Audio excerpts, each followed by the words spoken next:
Olá, pessoal! Sejam muito bem-vindos a mais uma videoaula de literatura. É muito bom que você esteja aqui. A gente vai continuar conversando sobre os estilos de época e as escolas literárias.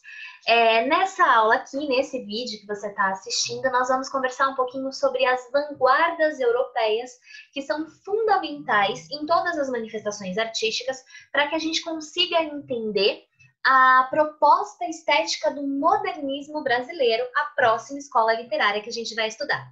No vídeo anterior, a gente conversou um pouquinho sobre o pré-modernismo e a passagem do século XIX para o século XX. Agora a gente vai mergulhar nesse século XX e entender todas essas influências de revolução estética, de experimentalismo e que vão ser tão importantes para a literatura, observando as chamadas vanguardas europeias, a abertura vanguardista para uma nova forma de se fazer arte, rompendo com a estrutura acadêmica, clássica de arte que a gente tinha até então, e propondo um olhar completamente renovado, uma reconfiguração da própria realidade. Vamos conversar sobre isso então?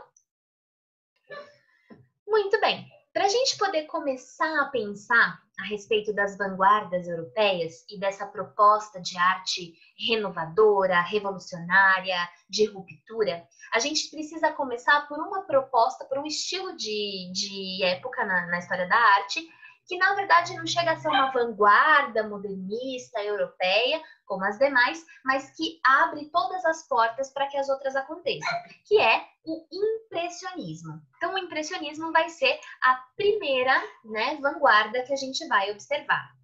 Pois bem, o impressionismo vai acontecer na Europa, ali no final do século XIX, e ele vai apresentar nas artes uma proposta que vai ser muito diferente daquela que o público e os próprios artistas estavam acostumados academicamente, de reprodução da realidade tal e qual, como se fosse mesmo uma fotografia do real, uma preocupação assim minuciosa em retratar a realidade, em retratar as minúcias e os detalhes da realidade. Não vai ser, o impressionismo ele não vai propor uma representação mimética da realidade, ele vai propor uma representação antimimética, sugestiva, não é? O que significa mimese? Você deve se lembrar, mimese é a imitação, é a reprodução da realidade imitando ela, sem transformar nada, reproduzindo exatamente como ela é. Então, fazer um quadro, um retrato, por exemplo, de uma pessoa, tentando deixar o retrato o mais próximo possível do que a pessoa é de verdade, como se fosse uma fotografia. Quando o impressionismo chega, ele chega para transformar isso. E ele vai surgir ali, na Europa, sobretudo na França, com essa proposta de, primeiro, sugerir as imagens e formas pela cor e pela pincelada. No impressionismo não havia, na arte visual impressionista, não havia uma preocupação em delinear as formas. É a cor que vai dando formato, por isso que ela é sugestiva, Não existe uma linha que contorna os formatos e deixa bem claro para o espectador da obra exatamente o que está acontecendo ali, o que está sendo pintado. É uma sugestão, Vejam, por exemplo, esse quadro que está aí na sua tela. Ele se chama Impressão Nascer do Sol, de 1872, do pintor Claude Monet. É a sugestão de um amanhecer. Você consegue, pelas cores, entender que possivelmente você tem um lago, uns barquinhos representados, umas sombras que provavelmente não estão muito nítidas por conta de uma neblina que é característica da manhã, o sol lá no fundo, as cores do céu sugerindo essa alvorada. Então, é a impressão do nascer do sol. Inclusive, até por conta disso, o movimento vai receber esse nome impressionismo aí, até por uma crítica, foi dado de uma forma pejorativa e acabou pegando. Então, a ideia do impressionismo é essa, ok? Sugerir a impressão desse mundo exterior ao artista. Vai ser muito comum que os artistas no impressionismo, eles pintem ao ar livre, porque daí eles conseguem reproduzir muito melhor a luz do dia e ambientes mesmo que sejam externos, Não o que vai acontecer no impressionismo? A pintura vai sair de dentro dos ateliês e vai ganhar o mundo. Então, os pintores levavam os seus equipamentos, colocavam em alguma paisagem e reproduziam aquela paisagem acompanhando, estudando a luz. Então, há uma preocupação muito grande com a luz e com a cor no impressionismo. Quando a gente olha para esse quadro do Monet, a gente vai perceber que existe uma sugestão, uma insinuação de que é um amanhecer, mas não existe mimese, não é a reprodução real, literal, mimética da vida do nascer do sol em um lago, né? É uma sugestão. Então, o impressionismo vai trabalhar desta forma. A gente tem nomes muito importantes no impressionismo, como o Claude Monet, por exemplo, o Edouard Manet, o Degas, um nome muito importante, a Berthe Morisot, que vai ser a primeira mulher, né? E vai ser uma mulher muito importante na história da arte e uma grande representante fundamental aí da vanguarda do impressionismo. O Renoir também, que faz uma sugestão com as cores e com a insinuação das pinceladas muito bem feita. Então, a gente tem grandes nomes da arte clássica aqui no impressionismo. Vejam, que a gente tem, por exemplo, a ponte do Monet, né, em Giverny, que era um lugar onde ele vivia. A ponte sobre as ninféias faz parte de uma série, né, dessas pontes japonesas que ele pintou. Então, reparem, de novo, é uma impressão. Se você olha esse quadro muito de perto, você vê só as cores, a tinta mesmo na tela. Você precisa se afastar para enxergar no todo a sugestão da imagem. Então, isso vai acontecer aqui e vai acontecer com outras pinturas também. Como é o caso, por exemplo, dessa obra do Renoir, A Mulher com Sombrinha no Jardim. Se você olha bem de perto, você só vê as manchas de tinta. É preciso se afastar para identificar a forma que essas pinceladas sugerem. Então, a gente entende que tem uma mulher ali, que ela está segurando uma sombrinha. A gente vê que esse jardim é muito verde, muito florido, né? A gente percebe sombra, luz, todo esse jogo estético, plástico, né? Retratado ali no quadro. Mas não existe mimese, não é perfeito, não é delineado, não é uma imitação do real, não é como se fosse uma fotografia, claramente é uma pintura, né? Então também tem essa sugestão. E para não deixar de falar dela, trouxe para mostrar para vocês o quadro O Berço da Berthe Morisot, que embora seja um pouquinho mais delineado, porque a gente está mais próximo, né, da cena retratada, ainda assim as pinceladas são bem visíveis, bem marcadas, você não tem o contorno delineando a forma, embora o rosto seja um pouco mais nítido, ainda assim todo o resto é muito sugestivo. Olha o cuidado, reparem no berço. Vocês conseguem perceber que a gente tem esse tule por cima do berço, esse mosquiteiro? É um tecido pintado e a gente consegue enxergar através do tecido. Vocês estão vendo a menininha deitada ali no berço? A gente consegue... Olha que criativo, que importante, que técnica ela tem para retratar, através da tinta e da cor, esse trabalho de transparência do tecido, né? Então, o impressionismo vai trabalhar muito dessa forma, muito mais com a sugestão. Esse trabalho, vale pensar, falei para vocês que a gente tem no impressionismo um trabalho no exterior, né, ao ar livre, e aqui a Berthe Morisot está pintando uma cena no interior, mas também vale lembrar que a Berthe Morisot era uma mulher artista no século XIX, e o ambiente doméstico era mais adequado às mulheres nesse momento. Então, ela também pinta o reflexo da sua própria vivência, tá? Mas essa é uma questão para a gente discutir em um outro momento. De qualquer forma, reparem na técnica. É uma técnica extremamente impressionista. Pois bem, o impressionismo, ali no final do século XIX, vai abrir as portas para aquelas inacreditáveis e transformadoras revoluções estéticas que vêm com as vanguardas europeias. A primeira sobre a qual a gente vai conversar hoje é o futurismo. O futurismo surge em 1909 com a publicação do Manifesto Futurista no jornal Le Figaro pelo poeta e pelo artista, né, que é um artista que é o Marinetti. Nesse manifesto futurista, né, o manifesto do futurismo, ele vai definir ali, naquele texto, as diretrizes deste movimento. E uma das coisas que ele diz é que a beleza da natureza, a beleza do natural morreu. Agora, o futurismo enxerga a beleza na modernidade. A beleza está na velocidade, está na tecnologia. Os futuristas veem beleza na velocidade no automóvel, no trem, no avião. Então, é um enaltecimento do progresso. A carinha mesmo do que vai ser aquele princípio de século XX, pós-segunda Revolução Industrial, com aquela atividade que vai incorporar na vida dos grandes centros urbanos o ferro, o aço, o petróleo, não é? Uma sociedade moderna. Então, esse enaltecimento, esse entusiasmo com o progresso é o que vai ditar a arte produzida pelo movimento futurista. A linguagem do futurismo é uma linguagem bastante bruta, bastante agressiva, né? A gente percebe que existe uma ruptura radical com o passado tradicional e esse apego ao futuro, é a idealização do futuro. Idealização no sentido de retratar e ter um apego mesmo, fazer disso a sua poesia, a sua arte, né? Então, a beleza está em tudo o que é futurista. Por isso, a gente vai ver essa valorização do maquinário, do tecnológico, da rapidez, da velocidade, da aceleração, que é característica da vida moderna. Então, as pinturas, principalmente as pinturas futuristas, elas tentam criar uma sensação de velocidade e movimento.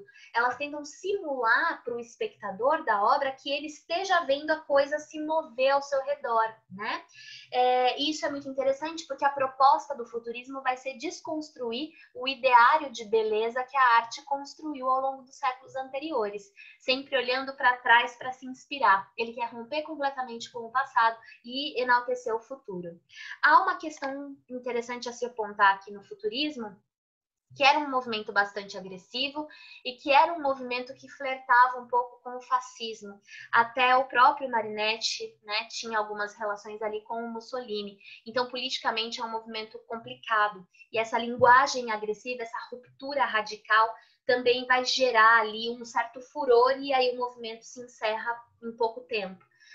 Porque era mesmo muito agressivo, muito feroz, mas muito importante. Talvez um dos mais importantes desse início de século XX.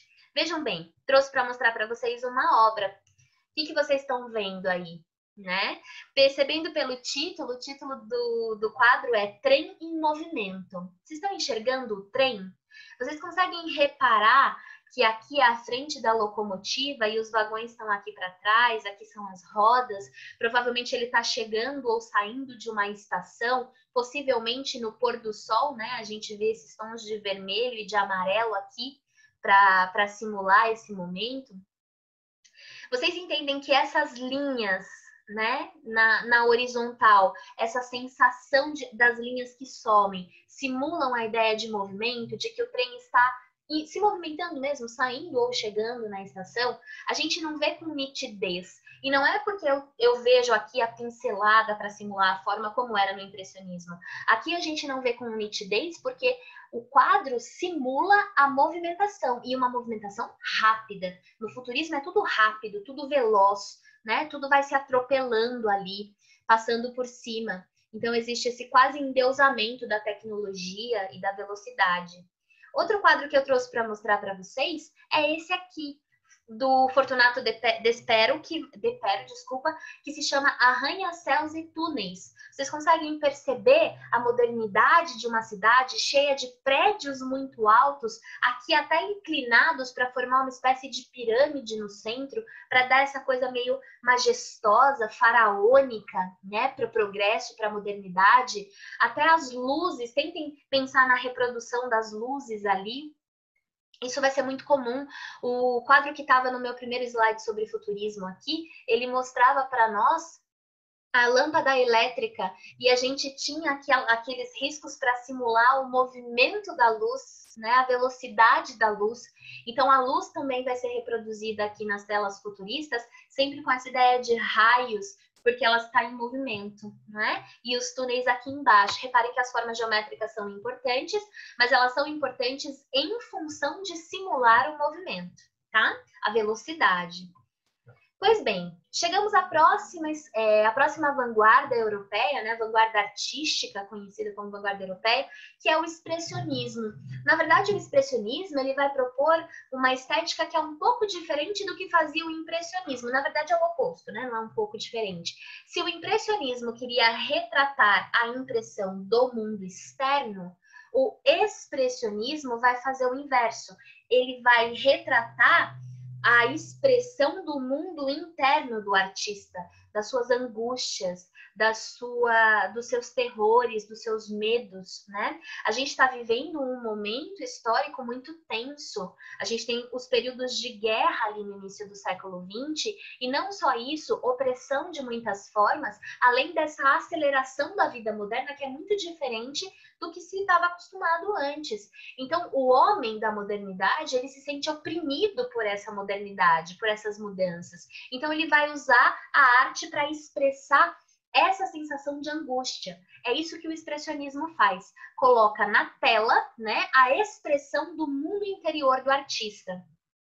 A arte, ela vai partir da subjetividade do indivíduo. Então, tem uma carga da visão subjetiva do artista, do próprio artista. A gente costuma ver, isso aqui não é mimético mesmo, tá? Não imita a realidade de forma alguma. O que vai acontecer aqui, a gente vai ver uma distorção da própria realidade, porque é a forma como o artista vê. Reparem nesse quadro que está aí no slide, O Grito, do Edvard Munch. A gente vai ter aí essa figura que grita, que está desesperada, que leva as mãos ao rosto, é um grito mudo, né? Desesperado. A gente não ouve, mas a gente sente a angústia.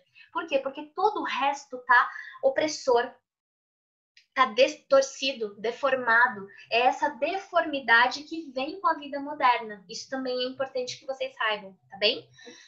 As cores vivas são muito presentes aqui também. Cores mais vibrantes, né? Mais incômodas. Normalmente, os quadros expressionistas não são confortáveis de olhar, não são agradáveis, prazerosos. Eles vão causar na gente uma espécie de soco no estômago, assim. Então, é pesado, né? É sempre bem pesado. E é o expressionismo que vai acabar abrindo espaço para aquilo que vai ser conhecido como arte abstrata. E aí, a arte abstrata mesmo, sem forma nenhuma para simular a realidade, completamente distante, né? E aí a gente vai ter artistas como o Kandinsky, por exemplo, e os outros artistas alemães da escola de Bauhaus.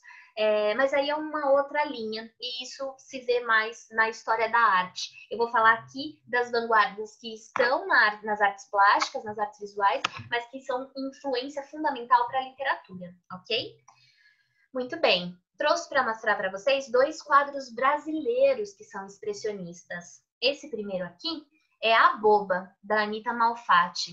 Reparem como a figura humana também é retratada com certa deformidade, não é? A gente percebe que é uma mulher, a gente consegue saber o que ela está usando, que ela está sentada possivelmente numa cadeira, mas a gente percebe também que isso daqui não é mimético, né? Existe uma certa deformidade.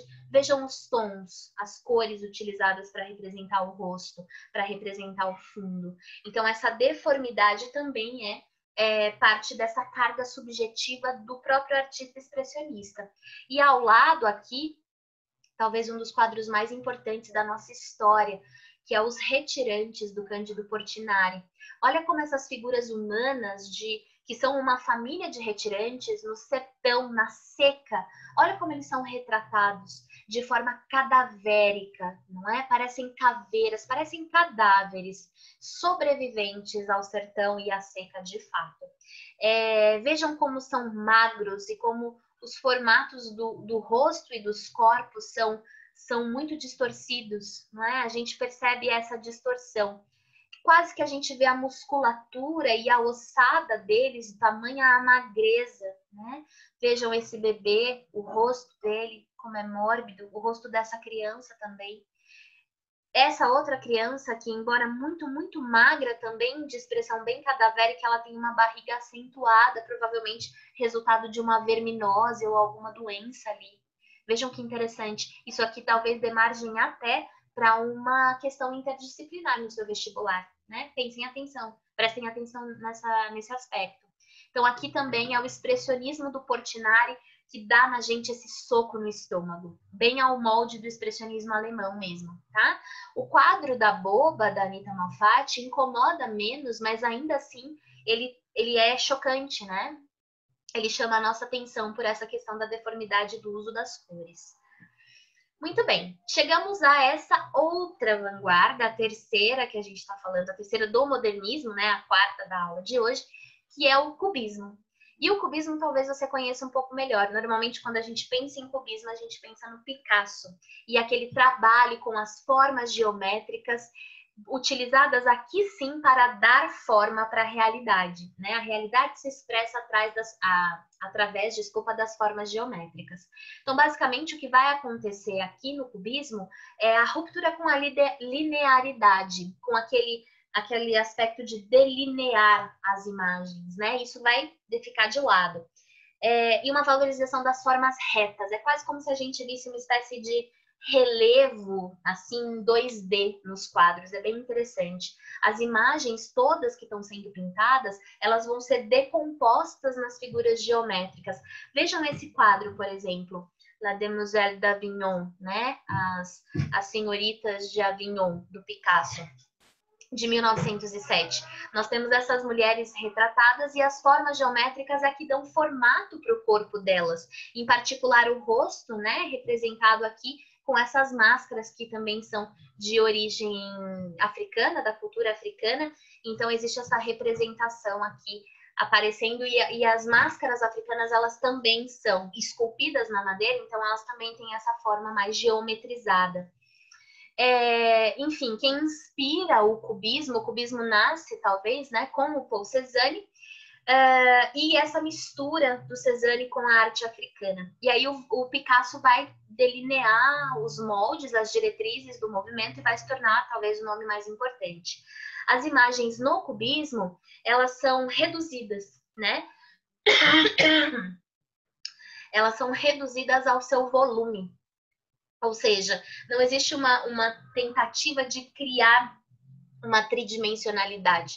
É o 2D que interessa aqui, é o volume dado através das formas geométricas. Então, é muito interessante como esses poliedros vão aparecendo aí no quadro, né?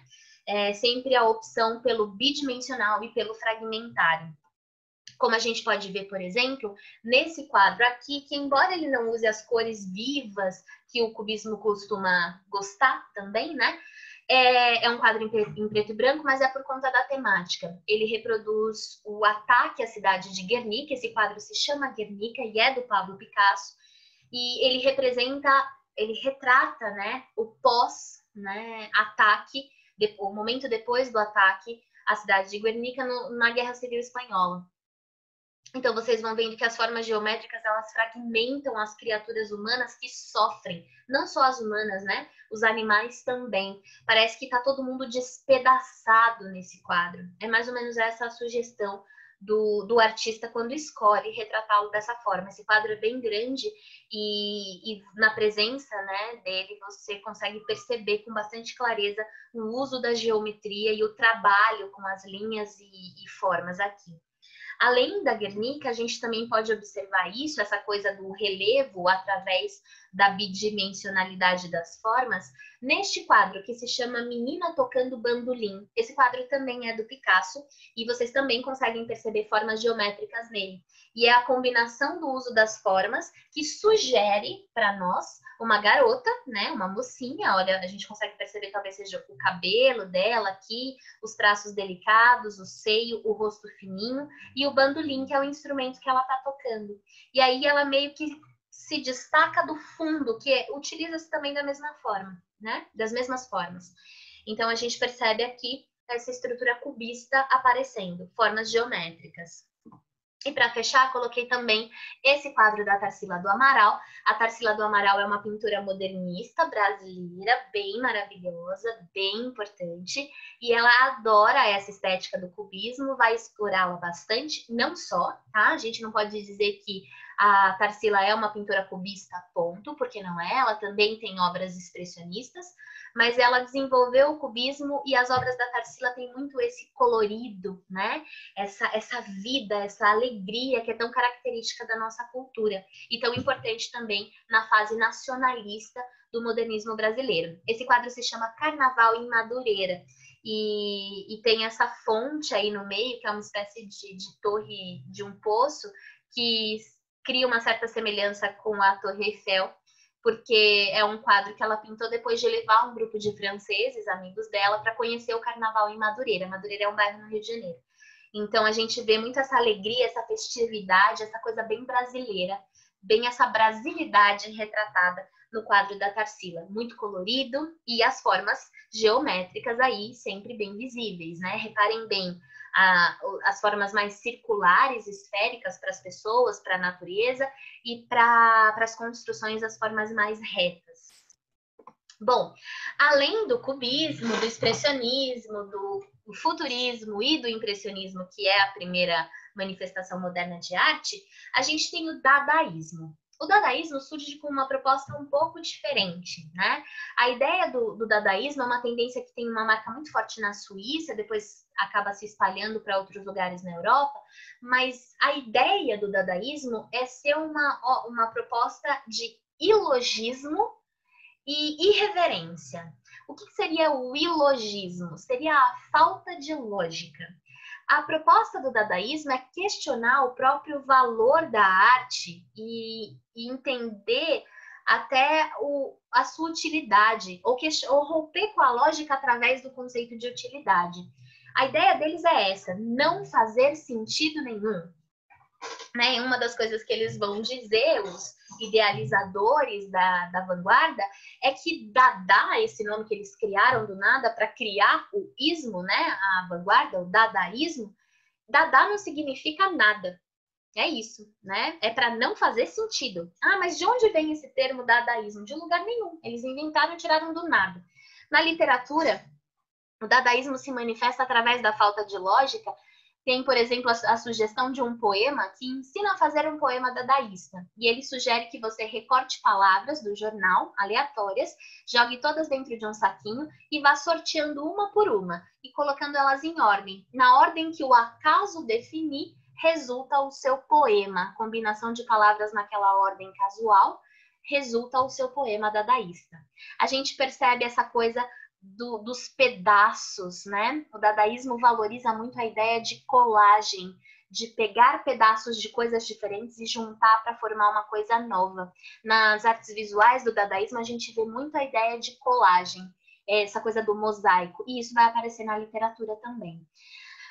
Basicamente, o dadaísmo se resume a ser uma proposta de ruptura com qualquer coisa que tenha lógica. É isso que vai acontecer aqui. É pegar, inclusive, as esculturas são muito presentes no dadaísmo e elas resultam da ideia de você pegar um objeto e tirar esse objeto da sua função, inutilizá-lo, né? E aí transformá-lo em obra de arte a partir disso. É o que acontece, por exemplo, nessa obra, A Fonte, do Marcel Duchamp, que talvez seja um dos nomes mais importantes do dadaísmo no mundo, né? Essa obra, A Fonte, é um mictório que foi retirado do seu lugar de mictório, que seria provavelmente num banheiro, onde as pessoas usariam para um propósito específico. O mictório é um lugar onde se faz xixi, né? Caso você não saiba o que é um mictório, acho que você sabe, mas enfim, né? Não custa dizer. Esse mictório foi retirado do banheiro e colocado num museu e chamado de A Fonte. Ele foi inutilizado como um mictório, mas ele virou obra de arte. Vocês estão entendendo? Não é muita falta de lógica? É mais ou menos essa proposta do dadaísmo mesmo. E aí a definição, além de que Dada não significa absolutamente nada, meio que para tentar definir o dadaísmo, esses artistas diziam que Dada é o dilúvio que vem, né? E depois do qual tudo recomeça. Então, a proposta de dadaísmo é vir, romper com o conceito lógico de arte e propor uma coisa nova, completamente desconstruída, completamente fora de sentido, de propósito do que a gente está acostumado. Então, basicamente, é essa a ideia, tá? Romper com a lógica, ter essa proposta irreverente, e é irreverente mesmo, coisas muito inusitadas acontecem no dadaísmo, e questionar mesmo a própria arte. Se eu posso tirar um mictório do banheiro, botar numa galeria e dizer que aquilo é arte, qualquer coisa pode ser arte, né? O que uma coisa precisa ser para ser arte? Então, também questionar o próprio conceito da arte, né? O dadaísmo vem com esse propósito. Por isso, o dilúvio que destrói tudo e depois do qual tudo recomeça. Muito bem. Então, a gente tem essa proposta de ilogismo e irreverência, né? Do questionamento da própria arte e do deslocamento dos objetos do seu uso, inutilizá-los para transformá-los em arte. Vamos ver isso um pouquinho melhor. Vejam, falei para vocês que a colagem é muito importante no dadaísmo, porque o que é a colagem? É você pegar pedaços de coisas que já existem e reconfigurá-los para construir uma coisa nova. E colagem é uma obra muito bonita, né? É um estilo muito bonito. Eu acho muito interessante. E recentemente, aqui no século XXI, com o advento da tecnologia, da internet, da arte digital, a gente tem visto muita colagem digital. Vocês podem procurar, por exemplo, Instagrams de artistas, né? Que vão nessa linha. A gente vê muita colagem digital acontecendo hoje. E é um trabalho muito legal. A colagem, ela é ressignificação da própria arte, né? Então, lá no dadaísmo, no princípio do século XX, isso foi uma proposta muito inovadora, muito renovadora mesmo, do que é o conceito de arte. Vocês têm um exemplo legal aí de colagem na sua tela, né? Além disso, a gente tem outras obras na mesma linha da fonte do Marcel Duchamp, que é, por exemplo, essa se chama A Roda da Bicicleta. O que aconteceu nessa obra? Foi tirada a roda de uma bicicleta, colocada num banquinho virada para cima. A função da roda de uma bicicleta, que seria rodar e promover movimento e transporte, foi completamente desconfigurada, né? A roda, como roda, foi inutilizada, mas colocada aqui no banquinho, ela acabou sendo transformada numa obra de arte, né? Então, naquela mesma proposta da fonte. E outros dois exemplos que eu trouxe são esse daqui do Man Ray, que vocês estão vendo, né? Que é um ferro de passar roupa, para deixar a roupa lisa, para tirar os amassados. E aí o artista colou pregos na parte do ferro. Então, o propósito do ferro foi inutilizado, certo? Ruptura com a lógica. Então, essa também é uma proposta, né? Se chama presente. Também é uma proposta de arte dadaísta. E a outra é essa aqui, aí sim, bem irreverente, né? E bem inusitada, que é a expressão artística do Piero Manzoni. Isso já não é mais tão no começo do século XX, já é em 1961, em que o Piero Manzoni pegou uma quantidade considerável das suas fezes que ele mesmo fez e enlatou. Ele colocou em latas como essas que vocês estão vendo, certo? E colocou alguns conservantes e enviou, são 90, eu acho, 90 latas de merda do artista que foram espalhadas por museus do mundo todo. Isso é uma proposta dadaísta, né? Você consegue pensar em algo mais ilógico do que pegar as suas fezes e transformar isso em arte? Aquilo que deveria ser dejeto, excremento, jogado fora, completamente rejeitado, e elevar a merda do artista, só porque ela foi produzida pelo artista, então talvez seja arte também, ao estatuto de obra de arte, dentro de galerias, dentro de museus. Então, a proposta do dadaísmo é essa, né? Questionar a própria arte neste nível. E aí, caminhando para o fim da nossa conversa de hoje, a gente tem o surrealismo, que é a última vanguarda da qual a gente vai falar hoje, tá? E o surrealismo, ele vai ganhar muito espaço no mundo inteiro, porque a proposta do surrealismo é, primeiro de tudo, um movimento politicamente comprometido. Num primeiro momento, ele é bastante adepto às ideias, né? Ele é bastante simpatizante às ideias do comunismo, e ele é muito otimista, porque ele crê na renovação do homem através da arte e do sonho. Basicamente, o apego maior do surrealismo é aos estudos sobre o inconsciente feitos pelo Freud no início do século XX. E aí esse estudo do inconsciente vai levar esse grupo de artistas a valorizar aquilo que a mente humana é capaz de criar por conta própria, né? Então, é a valorização da criação espontânea sem ser criada pela lógica. O dadaísmo, na verdade, o surrealismo também nasce um pouco do dadaísmo nessa proposta, né? Eu não quero pensar logicamente, racionalmente. É trazer para a arte, transformar em uma imagem aquilo que o meu sonho é capaz de conceber, que o meu inconsciente é capaz de conceber.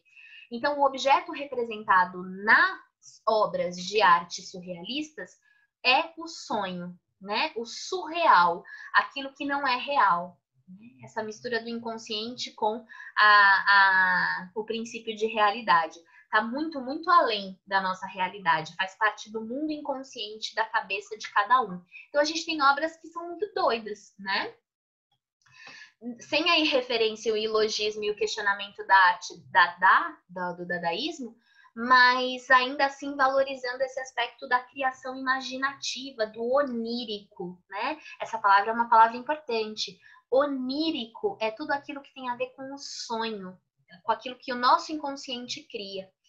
Então, basicamente, a proposta crítica do surrealismo, se é que existe uma, é essa racionalidade que era muito defendida, sobretudo pela burguesia, ali naquele momento. Em favor, né, criticar essa racionalização em favor da criatividade, do imaginado, do fantástico, do surreal. Basicamente, é a primazia do onírico, desse universo dos sonhos, e do subjetivo, e em cima da escrita automática, da criação automática, né? Então, tem uma coisa meio misteriosa, meio incompreendida. Para cada espectador, a obra surrealista pode significar uma coisa, sugerir uma coisa. Não existe uma resposta certa sobre a interpretação da obra de arte, né? Existem características, a mistura de elementos que se distanciam completamente da realidade e representam um possível universo inconsciente. Mas para cada um de nós, a interpretação pode ser diferente. Olha, a obra mais famosa do surrealismo no mundo todinho é essa que vocês estão vendo agora, A Persistência da Memória, do Salvador Dalí. Essa obra é muito, muito famosa. Vocês já devem ter se deparado com ela em algum momento. Ela tem uma proposta de questionamento, que todo mundo vai olhar e talvez vá chegar nessa conclusão em algum momento. A ideia dos relógios derretendo tem a ver com a questão do tempo, da passagem do tempo, da efemeridade do tempo. Mas a forma como isso toca cada um de nós é diferente, certo? A passagem do tempo nesse relógio que derrete aqui é muito surreal. Um relógio derretendo dessa forma, como se ele fosse, por exemplo, uma barra de chocolate no calor. E outra coisa, o inconsciente explora ainda mais quando você tem esse cenário dos relógios derretendo, que é um cenário meio desértico. Até a escolha das cores, do marrom, do amarelo, né, do avermelhado, tudo isso é para insinuar para a gente a representação de um lugar quente, por isso o relógio derrete. Né? E o quadro se chama Persistência da Memória, porque é difícil manter a memória com a passagem do tempo. É quase como se ela escorregasse por entre os dedos, né? Como se ela derretesse e fosse se esvaindo. Quanto mais distante da memória, mais difícil fica reproduzi-la na nossa cabeça. É tudo aqui, ó, dentro da nossa cabeça. É a reprodução do inconsciente, certo? Então, esse quadro é um quadro muito importante, um ótimo repertório para vocês. Também para outras disciplinas, né? Sobretudo redação. Cabe bem a gente trazer esse repertório do Dalí aqui na Persistência da Memória. Mas não é o único. Trouxe também aqui o René Magritte, que também é um pintor surrealista. No primeiro slide sobre surrealismo, a gente tinha o Filho do Homem, que é aquele homem, né, com chapéu coco e uma maçã verde no rosto, que é do René Magritte, e aqui esse que talvez seja o mais clássico questionador do conceito mimético de representação da realidade. O Cecília Paune Pip significa isto não é um cachimbo. E tem exatamente a pintura de um cachimbo nessa tela e a frase embaixo. Se parece um cachimbo, por que não é um cachimbo? Porque é a reprodução da realidade. Não é de fato o objeto cachimbo, mas é uma imitação dele, né? Então é um questionamento também sobre a própria representação da realidade. Essa obra é uma obra muito legal também de ter como repertório, tá? Sobre o questionamento da verdade, o questionamento do valor da verdade e sobre a forma como cada um de nós olha para as reproduções da realidade. Então, bem interessante de pensar também. E, por fim, a última obra que eu trouxe é uma obra já muito mais contemporânea nossa, ali do final dos anos 90, começo dos anos 2000, de um artista russo chamado Vladimir Kush, que até hoje explora essa vertente estética do surrealismo, muito inspirado pelo Dalí, pelo Magritte e também pelo Joan Miró, que é um outro pintor, desculpa, surrealista bem importante. Esse quadro se chama O Ovo Cósmico, e ele é um exemplo muito claro do que é o surrealismo. Reparem que a gente tem as cascas de ovo quebradas, né? E existe uma mistura dessa simulação do sonho de um ovo gigantesco, inclusive tem até andaimes ali para sustentar a construção dessas cascas quebradas. E o elemento da natureza reproduzida mesclando com esse universo do sonho. O sol ali se pondo é como se fosse a gema do ovo. E a água embaixo dele e as luzes no céu que ele está iluminando simulam a ideia de uma clara que vai muito além do limite das cascas, né? Então tem uma reflexão também bastante profunda para se fazer aqui sobre essa obra. Elemento surrealista sem sombra de dúvida.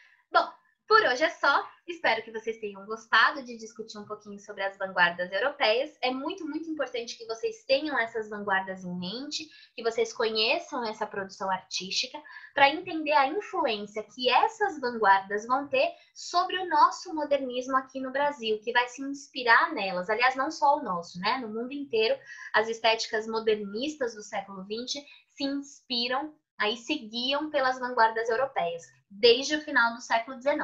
Então, é muito importante a gente conhecer para saber entender a influência disso na nossa cultura e na nossa arte. É sobre isso que a gente vai falar na nossa próxima aula sobre escolas literárias. Espero vocês lá. Um super beijo e até a próxima!